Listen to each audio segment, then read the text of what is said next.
Okay, this is the fourth event of yours I've been to, and I finally get to ask you about veteran stuff. Okay, I wrote it down because I'll look it up. Okay. Congressman O'Rourke, thank you very much for taking the time to listen to me. I've been for you since the night you were trending on Twitter because of your response to the NFL Take a Knee question. I clicked to see who that I was, and I was shook.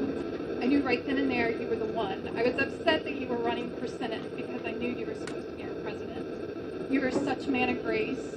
I gave my money right then and there to you and sent receipts to Bill Bredesen. He was running for senator in Tennessee. I gave my money to you instead. Now to my question or concern, Congressman O'Rourke. My question is regarding veterans. Congressman, I know the good things that you have done for us veterans. I know every good thing that has come to veterans for the past 6 years is because of you. You crafted and sponsored and had your hands in every good thing that has been done for veterans. Now I know and I'm aware of your record regarding veterans. However, many other people are not, and I'm constantly having to show people the work that you have done for veterans. I suspect some of this is because you are such a humble soul that you don't talk about every good thing that you have done.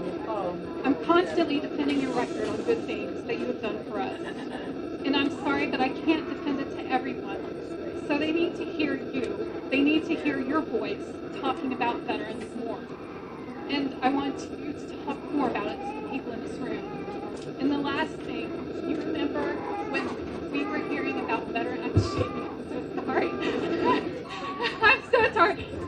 Thank you. Do you remember when all the veterans were dying, waiting for care, getting substandard care? That shit is still going on.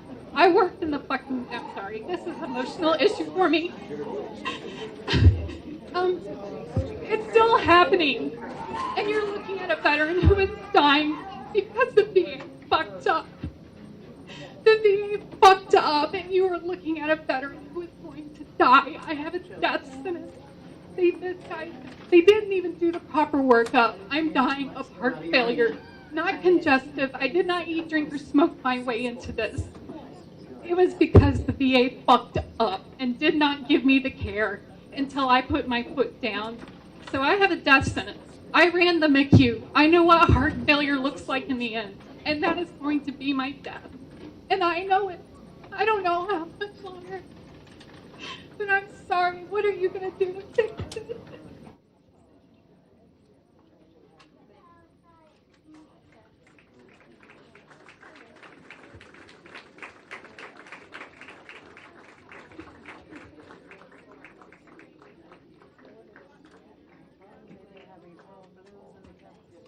I think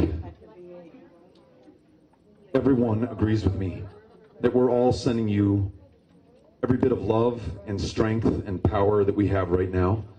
We're going to make you strong the way you're strong and courageous and coming forward and sharing your story. We are all grateful for your service, but it's not enough to tell you that. You're asking us to take action based on that.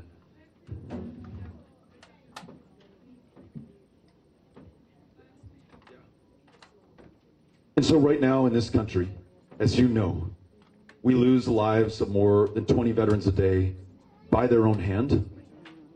In addition, and a number may be as high as 22. In fact, from every veteran service organization that I've listened to, they think whether it's 20 or 22, it's an undercount of what we're seeing in our communities. We know that care delayed functionally becomes care denied, leads to some of the outcomes that we've seen, and that doesn't even begin to address what you just shared with us, that because of a misdiagnosis and a lack of accountability or follow through in your specific case, because we have not made this a priority as a country, we're asking those who've already sacrificed once in uniform, putting their lives on the line, to do it again as civilians. So how do we meet that challenge? First and foremost, we spare no expense. We move any mountain to deliver you the world-class care that you earned and that you deserve. And I want to make sure that I learn more about your case and about you and see what we can still do. None of us want to give up any hope. None of us want to give up on you at all, and I promise you that I will not. I want to make sure that for those veterans who come back, of those 22 who take their own lives every day, the vast majority, 16 of them, were unable or unwilling to go to a VA, in some cases because the lines stretch not minutes or hours, but weeks and months and years to see a psychiatrist or a psychologist or a therapist or a social worker who could save the life of that veteran who's already sacrificed so much. You mentioned we introduced legislation, got it signed into law that vastly expands mental health care access for returning veterans to treat post-traumatic stress disorder, the consequences of traumatic brain injury, military sexual trauma, those things that you only incur when you serve this country in war, in combat, in military service. We're going to make sure that we do our part.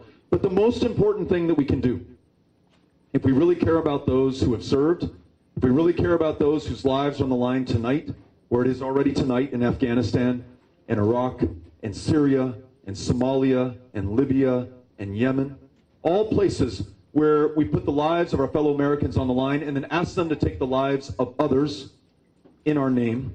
Wars that have been going on 18 years in Afghanistan alone, wars without definition of victory, wars without a commonly understood strategy, wars without end. We need to bring those service members back home to their families, to their communities.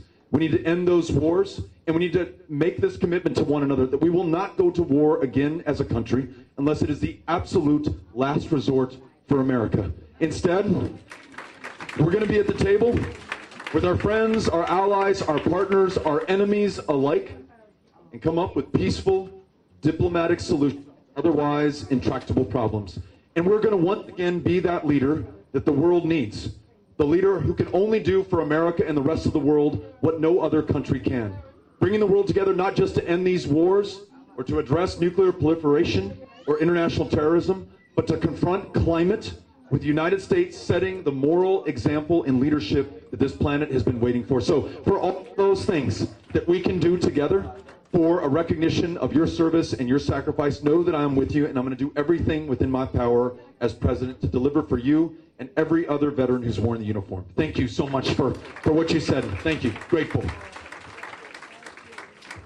He served on the House of Representatives Committee for Veterans Affairs for all 6 years, and he asked to be there because there's no PAC or no lobbyist money, and that man pushed through so much legislation for vets, at least 32 bills that did everything from recognizing military sexual trauma to getting emergency mental health care services for vets, even dishonorable and other than honorable. I could go on all day about the good things he's done for us vets.